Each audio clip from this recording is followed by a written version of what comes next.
നമസ്കാരം. കഴിഞ്ഞ ദിവസമാണ് ലോക്സഭാ തിരഞ്ഞെടുപ്പിന്റെ 4ാം ഘട്ട വോട്ടെടുപ്പ് പൂർത്തിയായത്. എല്ലാ പാർട്ടികളും തിരഞ്ഞെടുപ്പ് സമയത്ത് വമ്പൻ പ്രചാരണ പരിപാടികൾ നടത്തിയെങ്കിലും ഇടത് വലത് കോട്ടകളിൽ BJPക്ക് ലഭിക്കുന്ന സ്വീകാര്യത ഇന്ത്യ മുന്നണിയെ പിടിച്ചുലച്ചിട്ടുണ്ട്. അതിനൊരു ഉദാഹരണം ഹൈദരാബാദിൽ നടന്നിരിക്കുകയാണ്. അതിന്റെ ദൃശ്യങ്ങൾ നമുക്കൊന്ന് കാണാം.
ഹൈദരാബാദിൽ ഒവൈസിക്കെതിരെ പോരാടുന്ന മാധവി ലതയുടെ ദൃശ്യങ്ങളാണ് നമ്മളിപ്പോൾ കണ്ടത്.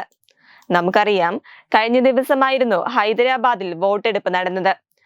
അങ്ങനെ ഇന്നലെ പോളിംഗ് ബൂത്തിൽ മാധവി ലതയും എത്തിയിരുന്നു. എന്നാൽ അവിടെ മാധവി ലതയ്ക്ക് കിട്ടിയ ജനപ്രീതി ഒവൈസിയുടെ അനുയായികൾക്ക് അത്രയധികം രസിച്ചില്ല. അങ്ങനെ പ്രകോപിതരാകുന്ന ഒവൈസിയുടെ അനുയായികളുടെ ദൃശ്യങ്ങളാണ് നമ്മൾ വീഡിയോയിൽ കണ്ടത്. എന്തായാലും ഒവൈസിയുടെ കുത്തക മണ്ഡലവും BJPയുടെ മാധവി ലതയുടെ മുന്നിലൊന്ന് കുലുങ്ങിയിട്ടുണ്ട് എന്ന് വേണം നമുക്ക് ഈ വീഡിയോയിൽ നിന്നും മനസ്സിലാക്കുവാൻ സാധിക്കുന്നത്. അതേസമയം ഒവൈസിയുമായി തിരഞ്ഞെടുപ്പിൽ ഇതാദ്യമായിട്ടാണ് മാധവി ലത ഏറ്റുമുട്ടുന്നത്. എന്നാൽ ഇവർ തമ്മിലുള്ള പോരാട്ടത്തിന് 5 വർഷത്തെ പഴക്കമുണ്ട്.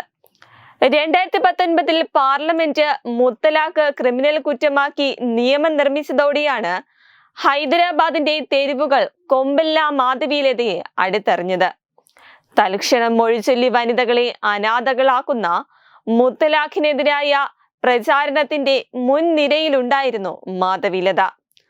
മുത്തലാഖ് ക്രിമിനൽ കുറ്റമാക്കിയ നിയമത്തിനെതിരായ നിർണായക എതിർ ശബ്ദങ്ങളിലൊന്നായിരുന്നു ഓൾ ഇന്ത്യ മജ്ലിസ് ഇത്തിഹാദുൽ മുസ്ലിമീൻ നേതാവും 4 തവണ പാർലമെന്റ് അംഗവുമായ അസദുദ്ദീൻ ഒവൈസി. അന്ന് തുറന്നതായിരുന്നു ഇവർ തമ്മിലുള്ള പോർമുഖം. വെബ് ഡെസ്ക് തത്തുമൈ ന്യൂസ്.